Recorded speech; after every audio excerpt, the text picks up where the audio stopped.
आता मकर संक्रांती जवळच आली आहे, तर म्हटलं थोडी क्लिनिंग करून घेऊया। तसं तर मी वीकली क्लिनिंग करतच असते, पण आता सण आला की आपल्याला क्लिनिंग केल्याशिवाय होत नाही। सण आला की असं वाटते आपल्याला थोडी तरी घराची क्लिनिंग झाली पाहिजे, त्याच्याशिवाय आपल्याला सण आल्यासारखाच वाटत नाही। तर मी आज माझी बेडरूम क्लीन करायसाठी घेतली आहे। तर मी काय केलं, जेवढे इकडे तिकडे पसरलेले कपडे होते, हृदयाचे खेळणे होते, आधी ते सगळं मी जागेवर ठेवून दिलं आणि मला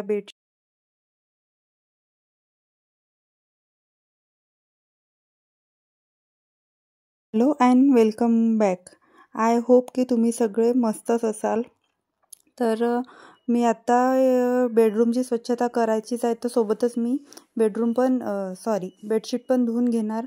कारण आता मी साफ करणार, स्वच्छ करणार, तर धूळ वगैरे त्या बेडशीटवर उडेल। त्यापेक्षा मी आधीच ही बेडशीट काढून भिजत घालून देते, मग मला ती धुवायला पण बरी पडेल आणि जास्त मला एफर्ट्स पण लागणार नाही। आणि थोडं गरम पाणी करते आणि ही बेडशीट धुवायला टाकून देते। काय होते, हृदया काही पण त्या बेडशीटवर आणून सांडून टाकते, किंवा काही पण तिच्या हातात असलं, चिकट हात असले, काही असले, तर ती सरळ या तेला येऊन बेडशीटला आणून पुसते। तर मग मला बेडशीट गरम पाण्यातच मी टाकते, मग मला इझी पडते धुवायला। आणि आता ही लगेच बेडशीट काढल्यावर झोपून गेली। तिला काय वाटलं काय माहीत, तिला थोडं वेगळं आणि नवीन वाटलं, त्यामुळे ती त्या गादीवर जाऊन झोपून गेली। उठ म्हटलं तर मम्मा मी उठत नाही अशी म्हणत होती। तर आता हा लगेच कूलरवर थोडी धूळ झाली होती। तसं तर मला कूलर कवर घ्यायचा, पण मला जसं पाहिजे तसं भेटतच नाही आहे।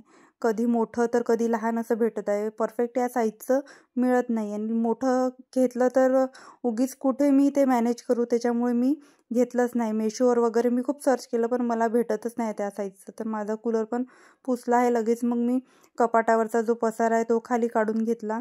तो पण तिथे पण कपाटावर काही पण जे हृदयापासून लपवायचं असते आम्हाला, आम्ही धरतो आणि वर ठेवत असतो। तर असं करता करता जे आपण वरच्या आमचे आहे, वर हात जाणाऱ्या जागा आहे, तिथे एवढा पसारा होऊन जातो, आणि मग साफ करायच्या वेळेस सगळं जे आहे कामाचं बिना कामाचं ते आम्हाला सगळं वरती भेटतं। मग मी वरचा पण पसारा आता खाली सगळा उतरवून घेणार आहे। आणि ही बॅग आहे, ही बॅग मी पॉलिथिनमध्ये रॅप करून ठेवली आहे। आणि अशी रॅप करून ठेवल्याने त्या बॅगवर धूळ पण बसत नाही। वरून पॉलिथिन जर पुसली ना, तर मग धूळ पण एकदम निघून जाते। आणि मी ह्या कपाटाच्या वर पण एक कापड टाकून ठेवला होता, आणि लगेच हे कपाट पण पुसून टाकते। सोबत मी कापड ठेवत राहते की लगेच तेव्हाच क्लीन होत जाईल। माझं ते कपाट पुसून झालं आहे, मग कापड टाकून घेते।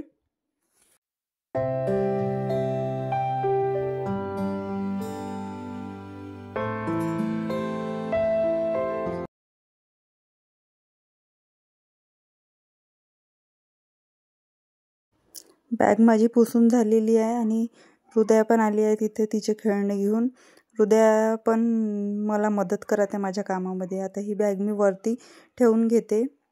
बॅगमध्ये मी काहीच सामान ठेवलं नाही आहे, कारण त्या कपाटाला पण भार होऊ शकते, म्हणून मी बॅगमध्ये काहीच सामान ठेवलं नाही आहे। बॅग रिकामी आहे, आणि ट्रॅव्हलिंगला पण आम्हाला एवढी मोठी बॅग न्यायची कुठे गरज पडत नाही, म्हणून मी ती पॅक करून ठेवून दिली आहे।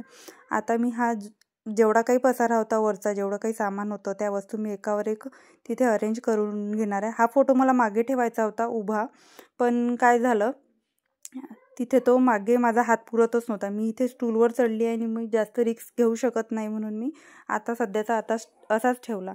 आणि हे जे 2 डबे आहे, ह्या डब्यांमध्ये मी माझं सगळं मेकअपचं सामान ठेवलं आहे।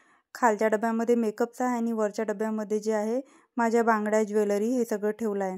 आणि हे डबे मी धुतले होते मागेच, आता मी फक्त एकदा त्याच्यावरची धूळ पुसून घेते, आणि हे डबे मी ठेवून घेते। आणि थोडे 2 बॉक्स आहे, कार्डबोर्ड बॉक्स, तर त्या बॉक्समध्ये मी वरच्या बॉक्समध्ये माझे दिवाळीत लावायचे दिवे आहे, आणि खालच्या बॉक्समध्ये दिवाळीचं डेकोरेशनचं सामान आहे, ते पण मी ठेवून घेतलं। आणि जास्त पसारा काही मी वर ठेवलं नाही। ज्या 2 डायऱ्या होत्या, आणि हे कॅलेंडर मला खूप उपयोगाचं आहे। जेव्हा पण नवीन वर्ष लागते तेव्हा मी असे कॅलेंडर जो कोणी देईन त्यांच्याकडून मी असे जमा करून ठेवते, कारण हे जाड असते, त्याच्यामुळे मला लायनर म्हणून हे कॅलेंडर उपयोगात येते, म्हणून मी हे कॅलेंडर पण फार जपून ठेवत असते कपाटावर।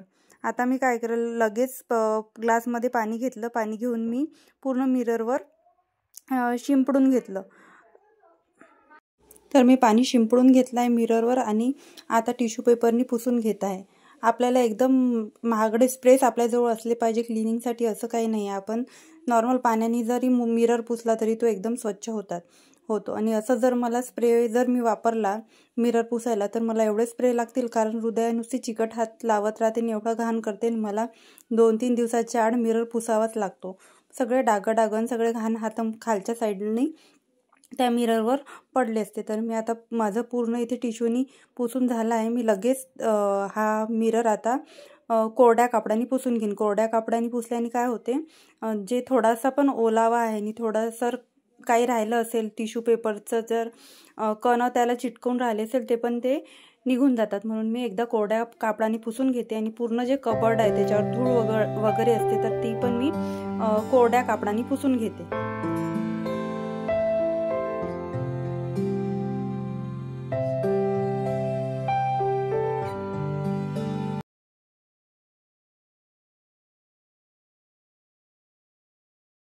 बघू शकता मिरर अगदी क्लीन झाला आणि एकदम छान दिसत आहे. आता मी तुम्हाला खिडक्या पुसायच्या, खिडक्याच्या जे हा जो खालचा भाग आहे इथे एवढी धूळ येते आणि एवढा कचरा तिथे फसून जातो की कसं क्लीन करायचं आणि कोणत्या पद्धतीने करायचं काही कळत नाही आणि क्लीन पण होत नाही. तर मी काय करते, ग्लासमध्ये पाणी घेते आणि पाणी या खिडक्यांमध्ये याच्यामध्ये टाकून घेते आणि माझा जो हा पॅक लावायचा ब्रश आहे तर मी या ब्रशनी सगळ्या खिडक्या साफ करून घेते. जिथे पण धूळ आहे ते सगळं पुसून घेते त्या ब्रशनी आणि असं पुसल्याने ती सगळी धूळ निघून जाते. धूळ निघून सगळं ते क्लीन होते. तुम्ही बघू शकता किती क्लीन झालं. आणि हे जे होल आहे या खिडक्यांना असे होल केले आहे, ह्या होलमधून सगळं पाणी बाहेर चाललं जाते. माझ्या खिडक्यांमध्ये जास्त धूळ होत नाही कारण मी या स्ट्रिकनी माझ्या खिडक्या पुसून घेते. जर तुमच्याकडे ब्रश अवेलेबल नसेल तर काही हरकत नाही, तुम्ही कापडाने पण पुसू शकते.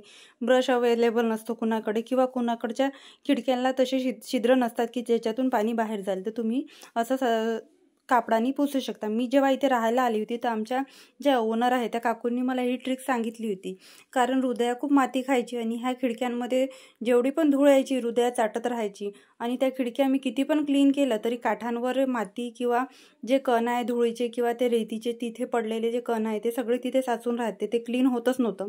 तर मी आता ह्याच ट्रिकनी खिडक्या पुसते आणि मला काही वेळ होत नाही. कधी फरची जर पुसत असली तर मी खिडक्या पण क्लीन करत राहते आणि हृदयाची माती खायची मला भीती राहत नाही. आणि ही खिडकी बेडला लागून असल्यामुळे हृदयाचा या खिडकीला इझिली हात पुरतो आणि हृदया नुसती या खिडकीजवळ असते आणि ते बोटाने माती चाटत राहते. आता तिचं माती खायचं प्रमाण पण कमी झालं आहे. मी डॉक्टरांना दाखवून आणलं आहे आणि मी आता ह्या खिडक्या पण क्लीन ठेवत राहते. तुम्ही पण ही ट्रिक नक्की ट्राय करा मैत्रिणींनो आणि मला कमेंटमध्ये नक्की सांगा तुम्हाला ही ट्रिक कशी वाटली.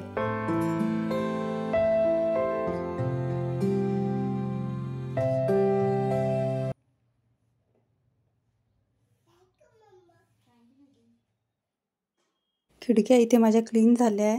आजूबाजूची ग्रिल पण मी पुसून घेते, तिथे जेवढी पण धूळ आहे ते पण पुसून घेते. काच पण मी पुसून घेतले आणि खिडकीवर जे पडद्यांचे रॉड आहे ते पण मी पुसून घेतले. एकासोबत स्टेप बाय स्टेप माझी इथे पूर्ण क्लिनिंग सोबतच होऊन गेली आहे. बघू शकता आता किती छान वाटत आहे खिडक्यांकडे बघितल्यावर. आणि ही ट्रिक एवढी सोपी आहे की हृदया पण त्याच्यात ब्रश फिरवत आहे आणि तिची क्लिनिंग करत आहे आणि मला खूप छान वाटत आहे तिला असं क्लिनिंग करताना बघून. आणि आता मी दारांवर पण थोडी धूळ येते ते पण एकदा पुसून घेते. कोरड्या कापडाने दारं पुसून घेते कारण धूळच आली आहे. धूळच आहे, काही डागं वगैरे आहे नाही. तर मी कोरड्या कापडाने इथे पूर्ण दारं क्लीन करून घेते. एकदा समोरच्या साईडनी करून घेते आणि एकदा मागच्या साईडनी सगळे कोपऱ्यांमध्ये वगैरे एकदा पूर्ण क्लीन करून घेते. काय होते ना मैत्रिणींनो, आपण वेळच्या वेळी जर आपलं घर स्वच्छ ठेवलं ना तर जास्त धूळ आणि जास्त एकदम आपल्याला काम आपल्यावर येऊन पडत नाही आणि आपलं वरचेवर क्लिनिंग होत राहते. सोबतच मी हा फॅन आधी पुसून घेते. खूप घाण झाला होता आणि धूळ पण खूप होती. तर मी इथे फॅन पण पुसून घेतला आणि फॅन पुसायला माझा हात पुरत नव्हता तर मी आधी स्टूलवर चढली. स्टूलवरून पण माझा हात पुरत नव्हता तर मी आता काय केलं, खुर्ची घेतली आणि खुर्चीवर स्टूल ठेवला आणि त्याच्या वरून मी आता पुसत आहे. तरी पण माझा हात एकदम असा पुरत नाही. मागच्या साईडनी आणि पुढच्या साईडनी पूर्ण एकदा ओल्या कापडाने पुसून घेतला फॅन असं ओल्या कापडाने पुसून घेतल्याच्या नंतर मी आता एकदा पूर्ण फॅन कोरड्या कापडाने पण पुसून घेईन, कारण त्याच्यावर थोडीशी पण धूळ असेल ती पूर्ण एकदा क्लीन होईन आणि माझा फॅन एकदम छान फायनल रिझल्ट मला भेटेल.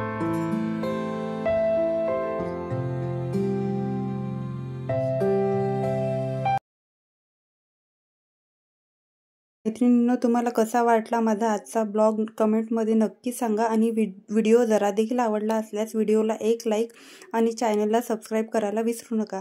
भेटूया अशाच नवीन एका ब्लॉगमध्ये. तोपर्यंत बाय बाय.